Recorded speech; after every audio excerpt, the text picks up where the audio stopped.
So we are in settings, and then we are down here in domain and URL redirect. Now, there's a couple different ways to add a domain name. One, you can connect it, or you can purchase it. In this video, we're going to be talking about purchasing a domain name.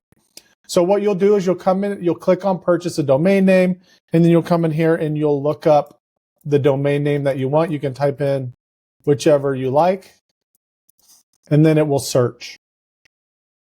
Now you'll be able to see scrolling down different ones that are taken. Of course, this one's already taken, but you can scroll through here and check and see if your domain name is available. If you want to create a new one, you can do that. If you want to try something different, like local up click, I'm just being funny and spelling it backwards. And we can see that one is available. And so you'll just go through the buying process to buy it. And then you can agree if you want to buy it for 1 year or 10 years. It's completely up to you. You're going to agree with the terms. And then you can even add on other domain names if you like, if you just want to grab those and hold on to it, and then go ahead and pay. Once you're done, the domain name will show up inside of your system and you'll be all ready to go.